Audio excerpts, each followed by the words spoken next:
Alright, we're in 6.3 feet of water. The trolling motor's probably down another 8 inches, so about 7 feet of water here. As you go up, there's some rocks in here, 6 feet or so. I just had a hit on this ugly crankbait. And I'm going to work this area a little bit. My buddy Del Jackson always calls this the ugly bait. He said, "Are you going to get the ugly bait out T and start throwing it?" And he knows what the answer usually is. And this is about as fast as I wind it too. I use it as a reaction bait. And I just kind of crank that sucker down to the bottom and just keep bouncing along.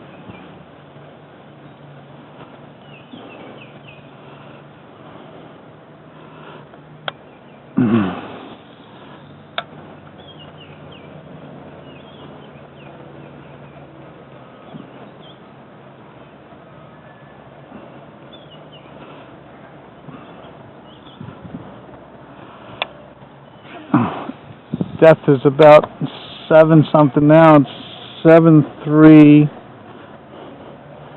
Try to get this down as deep as I can.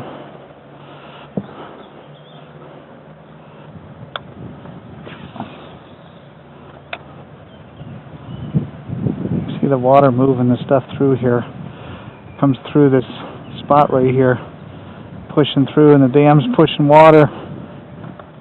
It has food coming through, and when the water level is not up, that's out of the water. This becomes pretty stagnant back here.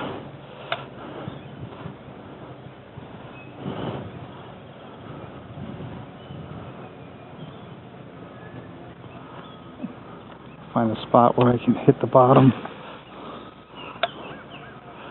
I just kind of fan cast.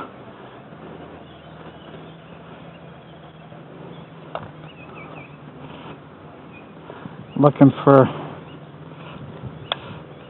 it to hit the rocks, find the right depth.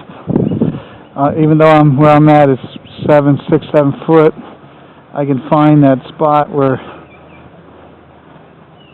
this will bounce off the bottom because it goes about 6 foot deep.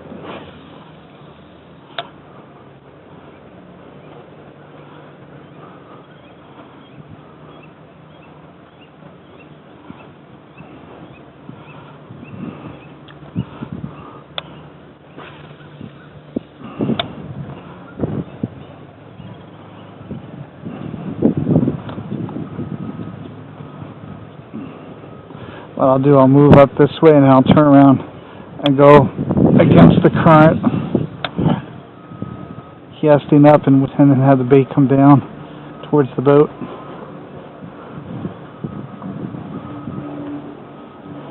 It's why you think naturally any kind of, whether it's crayfish or bait fish,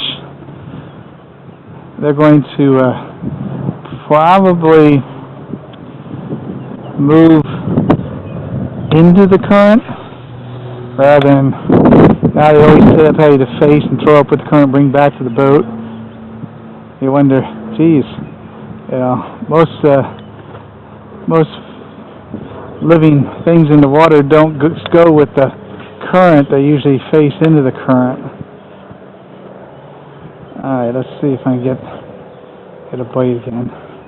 I'm on the bottom right now. I can feel it.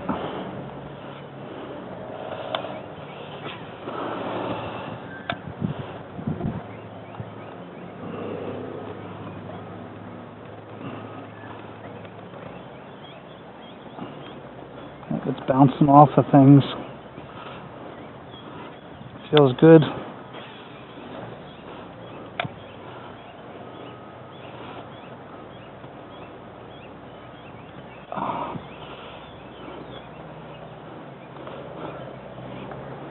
I love it when it hangs up like that.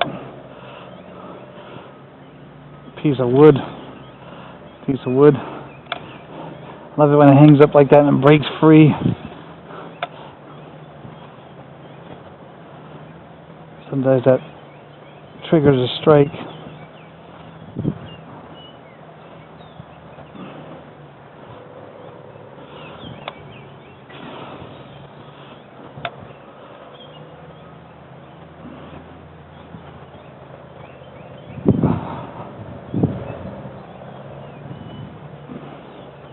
Got the wind pushing me on my back, the current's coming in.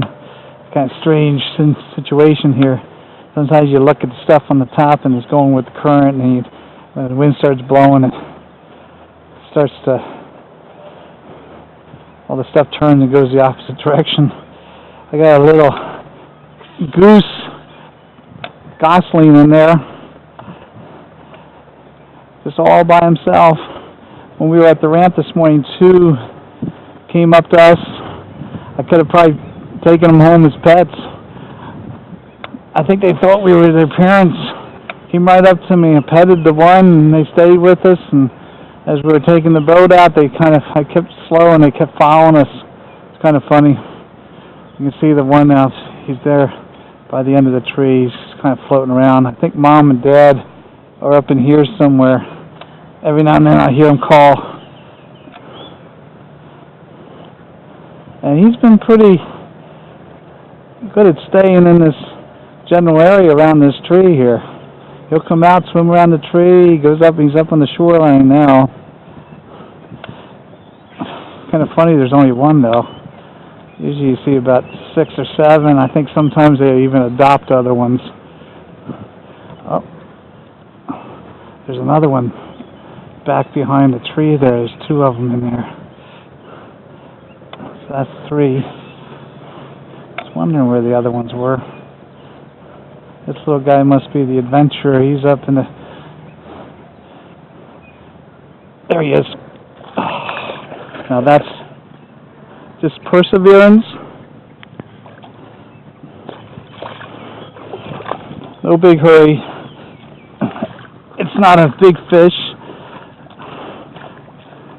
I always use boga grips when I have trouble. I don't want to get anything in my hands. Pull him up. Grab him with my boga grips. Get my clippers. I'm not going to make the same mistake I made the last time with the other one. I'm not going to measure it. This one's about the same size. And she's going back in the water. Bye. And that's how you do it, folks. That's how you do the crankbait. Rocks. Throw it. Keep pursuing. Keep pursuing. Keep pursuing. Fan casting. Rocks down in the bottom about 6 feet deep. And eventually... and hopefully one will strike. See you later.